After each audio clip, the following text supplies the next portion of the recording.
এক নম্বরে বেকুব ও, একদম বাপের মতন হয়েছে। আরে এই ব্যাক করে চক্করে পড়ে তুই কি তোর জীবন নষ্ট করবি? তো কি করব, আমার ল্যাংটা গালের বন্ধুরে আমি কি সাইডা দেবো আন্টি?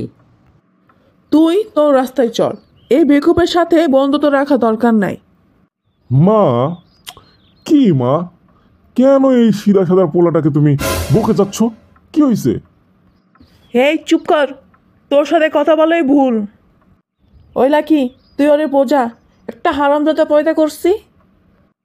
তোর বাবা আমাকে কি ঘুমাতে দিচ্ছে? তোর বাবা কালকে আমার রাত্রে স্বপ্নে আসছিল। আমার বাবা তোর স্বপ্নে এসেছিল? তবে কি আমি মিথ্যে বলছি? এসেই তো আমাকে থাপ্পড় মেরে দিল আর বলল, এই লাকি তুই তো ঘোড়ায় চড়েছিস, আমার গাধাটাকে ঘোড়ায় চড়াবে কবে? আর কি বলো জানিস? বলল, এই নালায়েক, এই বয়সে তো আমি ওর বাবা হয়েছি, আর এই গাধাটা তো কিচ্ছুই হলো না, বিয়েও দিলি না।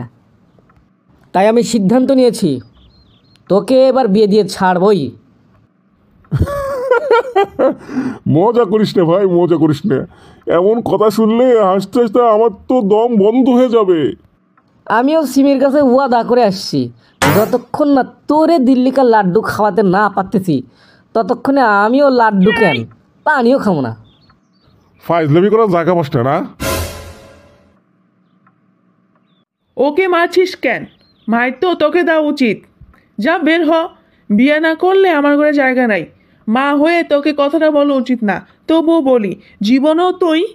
ঠিক আছে ঠিক আছে, লক মারো, আর কথা বলতে হবে না। আমি বিয়ে করব, হলো, কিন্তু মেয়ে হতে হবে নায়িকার মতো, তা না হলে কিন্তু বিয়ে করব না। আরে বোতল, তার জন্য তো মেয়ে দেখতে যাইতে হইব। চল আমার সাথে। কই কই যাবো? যেইখানে গেলে তোমার পাত্রী দেখুন যাইব, সেইখানে ম্যারেজ মিডিয়া। চল। আসসালামু আলাইকুম স্যার, happymarriage.com-এ আপনাদের স্বাগত। আমি মেঘলা, আপনাদের কি হেল্প করতে পারি? ওয়ালাইকুম আসসালাম। এই যে আমার সাথে যে ইয়াং ছেলেটা আছে, এই ইয়াং ছেলের। এই তুই থাম, আমি চলে যাচ্ছি। এই কি হলো? এই যাবি কই? এতদিন তো দেখে আসছি রিসেপশনের মেয়েরা কত সুন্দর হয়, আর এখানে দেখ, এটা তোমার বস্তা বসে আছে। যদি শোরুমই এমন হয় তাহলে ভাব গোডাউন কেমন হবে ভাই। আমি এখানে পাত্রী দেখবো না। এই এই এই এই রিসেপশন দেখতে কেমন সেটা আমাদের প্রবলেম কি?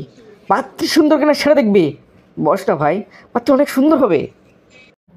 পাত্রী দেখতে হলে ফর্মালিটিস মেনটেন করতে হবে। এই কিসের ফর্মালিটিস? ফিস দিতে হবে, সেটাই তো।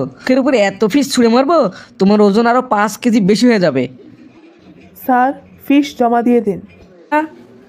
একদম না, পাত্রী না দেখা পর্যন্ত 1 পয়সাও দেবো না। স্যার, আপনারা বসুন, যিনি আপনাদের পাত্রী দেখাবে উনি এখনো আসেনি, এখনই চলে আসবে। ও ঠিক আছে, চল ভাই, আমরা বসে বিস্কুট খাই। এই শালাকে তো বান্দরের মতন পাত্রী দেখানো দরকার।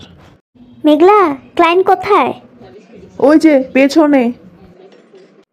হাই মিস্টার বিকি, আমাকে আপনার সিভিটা দিন। কি সিবি? আমার লাইফে আমি কোনো সিবি করিনি। আমার না জবে খুব অ্যালার্জি, এই কারণে সিবি করি নাই। অ্যালার্জি? ডাক্তার মানা করেছে। দেখুন, আপনি ভুল বুঝছেন। আমি আপনার জবের জন্য সিভি চাইনি, আমি আপনার পাত্রী ম্যাচিংয়ের জন্য সিভি চেয়েছি। কিন্তু এখন সেটার দরকার নাই, আমার তো পাত্রে ম্যাচিং হয়ে গেছে। তো আবার আপনি এখানে আসছেন কেন? এখানে আসার পরেই তো মিলেছে সেই মেয়ে, সেই পাত্রী। আপনি বলতে চাচ্ছেন কি? happymarriage.com-এ আসার পর মনে উঠেছে প্রেমের জ্বর। কেমন লাগলো কবিতা? ওই হ্যালো, পাগলের প্রলাপ কোনো পাগলা গারোতে গিয়ে শোনান, আর গিয়ে ডাক্তারের কাছে ট্রিটমেন্ট নেন।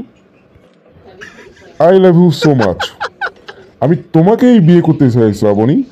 ডিসিশন ফাইনাল, তুমি আমার বাচ্চা মা হবে। How dare you! I love you. আমি এখন অফিস টাইমে আছি, আপনার সাথে এই ব্যাপারে বিকেল 5টার পর কথা বলবো। ওকে, এখন যান। আরে অফিসে বলো তোমার দাদি টপকে গেছে, ছুটি নিয়ে কফি শপে বসে ফ্যামিলির প্ল্যানটা করে নেব তাহলে। গত সপ্তাহে দাদি মরা ছুটি নিয়ে ফেলেছি। ও হুম। আচ্ছা ঠিক আছে, তাহলে আমরা বিকেলেই দেখা করছি, কিন্তু আমার মনটা ভেঙে দিও না প্লিজ। আপনার মন কেন ভেঙে দিব? প্লিজ যান না। দেখো শ্রাবণী, আমাদের মধ্যে এখন থেকে না সরি না প্লিজ, শুধু বাচ্চার নাম ঠিক করে ফেলে কিন্তু। উফ, গেছি রে।